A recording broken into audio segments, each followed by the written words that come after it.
നമ്മുടെ ചിന്തകൾക്കൊക്കെ നമ്മൾ അല്പം വിശ്രമം നൽകേണ്ടതുണ്ട്. ഇടയ്ക്കിടെ നമ്മുടെ ജീവന് ഇടയ്ക്കിടയ്ക്ക് അല്പം വിശ്രമം നൽകണം. കാര്യം അതെപ്പോഴും ബാഹ്യമായ വസ്തുക്കളിൽ ഇങ്ങനെ കുരുങ്ങിക്കിടന്ന് പിടയുകയാണ് ചെയ്യുന്നത്. നമ്മൾ ചില വിശ്വാസങ്ങളുടെ തകർച്ച, സ്നേഹബന്ധങ്ങളിൽ നിന്ന് കിട്ടുന്ന തിക്താനുഭവങ്ങൾ, അല്ലെങ്കിൽ പ്രതീക്ഷ നശിക്കുമ്പോൾ ചില അപ്രതീക്ഷിതമായ സംഭവങ്ങൾ പെട്ടെന്ന് നമ്മളെ പിടിച്ചുലയ്ക്കും. അങ്ങനെയുള്ള ചിലത് എപ്പോഴും അങ്ങനെയാണല്ലോ, വെളിയിലുള്ളത് നമ്മൾ പ്രതീക്ഷിക്കും പോലെ ആയിരിക്കുകയില്ല. അപ്പോൾ അതിൽ നിന്ന് കിട്ടുന്ന തിരിച്ചടികളൊക്കെ നമ്മളെ വല്ലാതെ സ്വാധീനിക്കും. അപ്പോൾ അത് നമ്മുടെ ജീവനെയാണ് ബാധിക്കുന്നത്. ജീവനെന്ന് പറയുമ്പോൾ നമ്മുടെ ഈ ശ്വാസോച്ഛ്വാസം അതിങ്ങനെ ക്രമരഹിതമായിട്ടായിരിക്കും എപ്പോഴും സംഭവിക്കുക. കാര്യം ഒന്നുകിൽ ദ്രുതഗതിയിൽ അല്ലെങ്കിൽ തീരെ മന്ദഗതിയിൽ, ശ്വസിക്കാൻ പോലും വളരെ മടിച്ചൊക്കെ നമ്മൾ ശ്വസിക്കും. നമ്മുടെ ജീവൻ അത്രത്തോളം കുരുങ്ങിക്കിടക്കും ഈ ചിന്തകളിൽപ്പെട്ട്. നമ്മുടെ ചിന്തകൾ തന്നെയാണ് നമ്മളിങ്ങനെ ചിന്തിച്ച് അസ്വസ്ഥരായി നടക്കുമ്പോൾ നമ്മൾ ശ്വസിക്കാൻ മറന്നു പോകും. നോർമലായിട്ടുള്ള ശ്വസിക്കാൻ മറന്നു പോകും. അത് നമ്മുടെ ശ്വസനഗതിയെ തടസ്സപ്പെടുത്തും ഈ ചിന്തകൾ. അപ്പോൾ നമ്മൾ ചെയ്യേണ്ടത് എന്താണെന്ന് വെച്ചാൽ, ഇടയ്ക്കിടയ്ക്ക് നമ്മളത് ഓർക്കും, ബോധവാന്മാരാകുമ്പോൾ നമ്മൾ അല്പസമയം വിശ്രമിക്കുക. നമ്മുടെ ജീവനൊരല്പം വിശ്രമം നൽകുക. ഏതെങ്കിലും ഒരു അല്പം ഒഴിഞ്ഞൊരു കോണിൽ ഏകാന്തമായി ചെന്നിരുന്ന് ആ ജീവനെ ഒന്ന് അറിയുക. ശരിക്കുമാണോ ശ്വസിക്കുന്നത്? നമ്മുടെ ജീവനെ നമ്മളൊന്ന് ശ്രദ്ധിക്കുക. അതിനെയാണ് ധ്യാനത്തിൻ്റെ ആരംഭം. അവിടെയാണ് ആരംഭം. കാര്യം നമ്മൾ തന്നെ നമ്മളെ ജീവനൊരു വിശ്രമം നൽകലാണ്. അപ്പോൾ അത് കുറച്ചുകൂടി ദീർഘതയോടെ വിശ്രമിക്കും തോറും നമ്മുടെ ജീവന് കൂടുതൽ നോർമലായിട്ട് ചിന്തിക്കാനും പ്രവർത്തിക്കാനും ഒക്കെ കഴിയും.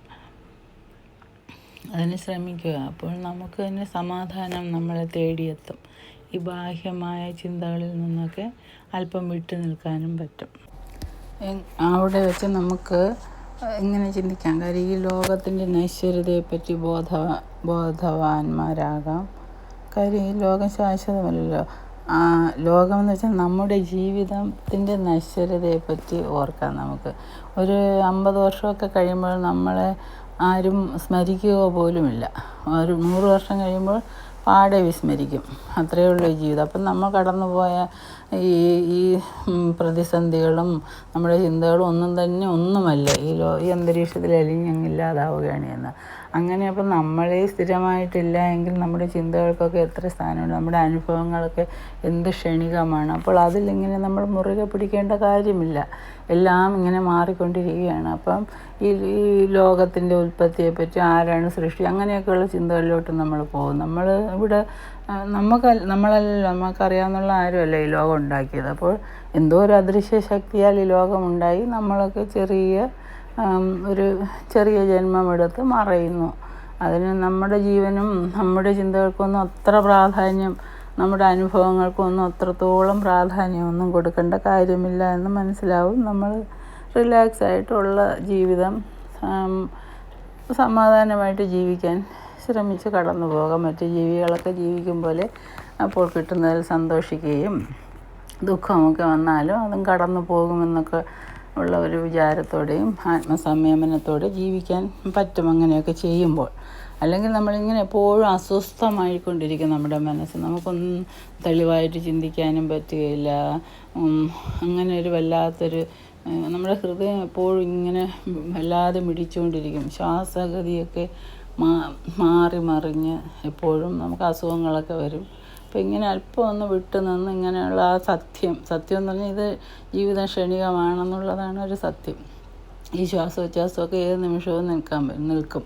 അങ്ങനെയുള്ളതിന് വേണ്ടി നമ്മളെന്തിനാണ് നമുക്കായിട്ട് എൻ്റേത് എന്നൊക്കെ പറഞ്ഞ് കൂടുതൽ ഇങ്ങനെ ആസക്തിപ്പെടേണ്ട കാര്യമില്ല. അങ്ങനെ റിലാക്സ് ആവാൻ പറ്റും. ഒപ്പം നമ്മുടെ ശ്വാസഗതിയൊക്കെ നേരെയാവും. നമ്മുടെ പ്രഷറും ഒക്കെ ഒന്ന് കുറയും. നമുക്ക് സമാധാനമായിട്ട് ജീവിക്കാൻ പറ്റും. ചില ദുഃഖങ്ങളൊക്കെ ഉണ്ട്, നമ്മളെ ആകെ മാറ്റിമറിക്കുന്ന ചില ദുഃഖങ്ങളും നഷ്ടങ്ങളും ഒക്കെ വരും. പക്ഷേ അപ്പോൾ ചിന്തിക്കാനുള്ളത്, ജീവിതത്തിൽ സുഖം മാത്രം ആർക്കും കിട്ടുകയില്ല. എല്ലാവരും ഒരിക്കൽ കടന്നു പോകേണ്ടുന്ന പോകുന്ന സന്ദർഭങ്ങളിലൂടെയാണ് നമ്മൾ കടന്നു പോകുന്നത്. നമുക്കൊരു ദുഃഖം എങ്കിൽ ഈ തരത്തിൽ മറ്റൊരു തരത്തിൽ മറ്റവരും ദുഃഖിക്കുന്നുണ്ടാകും. നമുക്കൊരു തോൽവി ഉണ്ടെങ്കിൽ മറ്റുള്ളവർക്കും പലതരത്തിലുള്ള തോൽവികളിലൂടെയൊക്കെ കടന്നു പോയാലേ ഒരു ജീവിതം പൂർത്തിയാകും. അപ്പോൾ നമ്മൾ അതും അംഗീകരിക്കാൻ പഠിക്കണം. സുഖത്തോടൊപ്പം ദുഃഖവും ഉള്ളതാണ്, മിശ്രിതമാണ് ഈ ജീവിതം എന്നുള്ളതും അംഗീകരിക്കാതെ നിർവാഹമില്ല.